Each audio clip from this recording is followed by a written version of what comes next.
Es uno de los personajes más emblemáticos del siglo XX. Adolfo Hitler era en su adolescencia un joven solitario y fracasado. 20 años después tuvo la capacidad de crear un caos mundial. Hablaba y emocionaba a las enardecidas masas. Fue la figura clave en la gestación del Holocausto durante su régimen totalitario de la Alemania nazi. Nació el 20 de abril de 1989 en una aldea de la provincia de Alta Austria, muy cerca de la frontera de Alemania, del entonces Imperio Austrohúngaro. Provenía de una familia de clase media, acomodada. Su padre era Alois Hitler y su madre Carla Potts, siendo él el cuarto hijo. Su padre era funcionario de aduanas, muy autoritario y violento. Su madre era ama de casa y alguien muy protectora.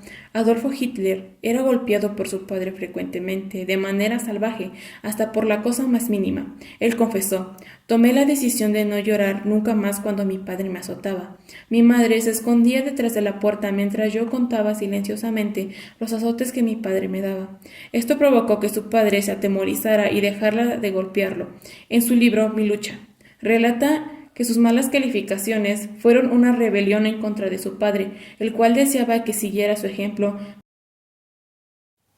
Pero él deseaba ser pintor. Él estudiaba en una escuela de tipo técnico en donde no tenía nada relacionado con lo artístico, lo cual era crucial para él. En la escuela Hitler era apático con todos los profesores, pero dominante con sus compañeros. Desde que él era pequeño empezó a desarrollar sus habilidades de persuasión y liderazgo para controlar y hacerse seguir por los demás. Su único amigo era August Kubitschek, con quien compartió sus primeras ideas racistas, confesándole la aberración que sentía por la diversidad racial. Él comentó que el único positivo que le dejó la escuela a donde asistía fueron las ideas de su profesor de historia, que era un profundo pangermanista. En esa época existían dos grupos en Austria: por un lado los nacionalistas con el deseo de independizarse de Alemania y por el otro los pangermanistas, quienes querían que Austria se adhiriera a Alemania. El padre de Hitler era nacionalista, mientras que él era un ferviente pangermanista, lo que provocaba el odio de Hitler hacia su padre creciera y los golpes que su padre le daba fueran mayores.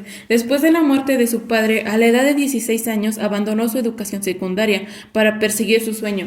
A los 17 años, Hitler viajó a Viena, quedando impresionado por la Academia de Bellas Artes, por lo que decidió rendir examen para entrar a esta y convertirse en pintor. Sin embargo, fue rechazado. Tras esto, él culpaba a los profesores porque no soportaba la idea de que no reconocieran su arte. Tiempo después, la madre de Hitler muere de cáncer de mama, dejándolo completamente huérfano a la edad de 18 años, lo que causa en él una nueva depresión. Un año después regresa a la Academia de Bellas Artes, pero es rechazado nuevamente.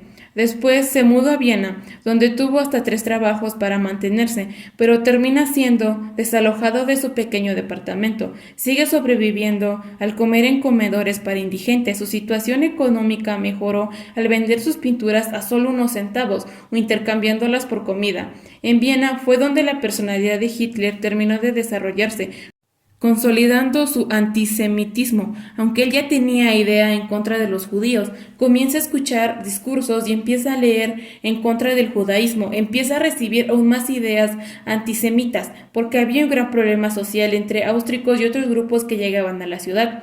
Los austriacos culpaban a los demás grupos, en especial a los judíos, de los problemas económicos, la falta de empleo y las personas indigentes. Después decide ingresar al ejército alemán y es enlistado como mensajero de guerra. Es condecorado por su valor, pero una vez que termina la Primera Guerra Mundial y se entera de los términos del Tratado de Versalles, siendo para él muy devastador y una gran decepción, el tratado provocó una crisis social y económica, además de la pérdida del orgullo alemán. El coraje que sintió Hitler lo definió para toda la vida. Había que devolverle el honor a Alemania y convertirla de nuevo en una nación ejemplar. En esos momentos es en donde Hitler se da cuenta de sus facultades para hablar en público y comienza a ser un orador, dando sus mensajes en tabernas, cantinas y callejones a quien quisiera escucharlos, sin darse cuenta que ese sería el inicio de su dictadura.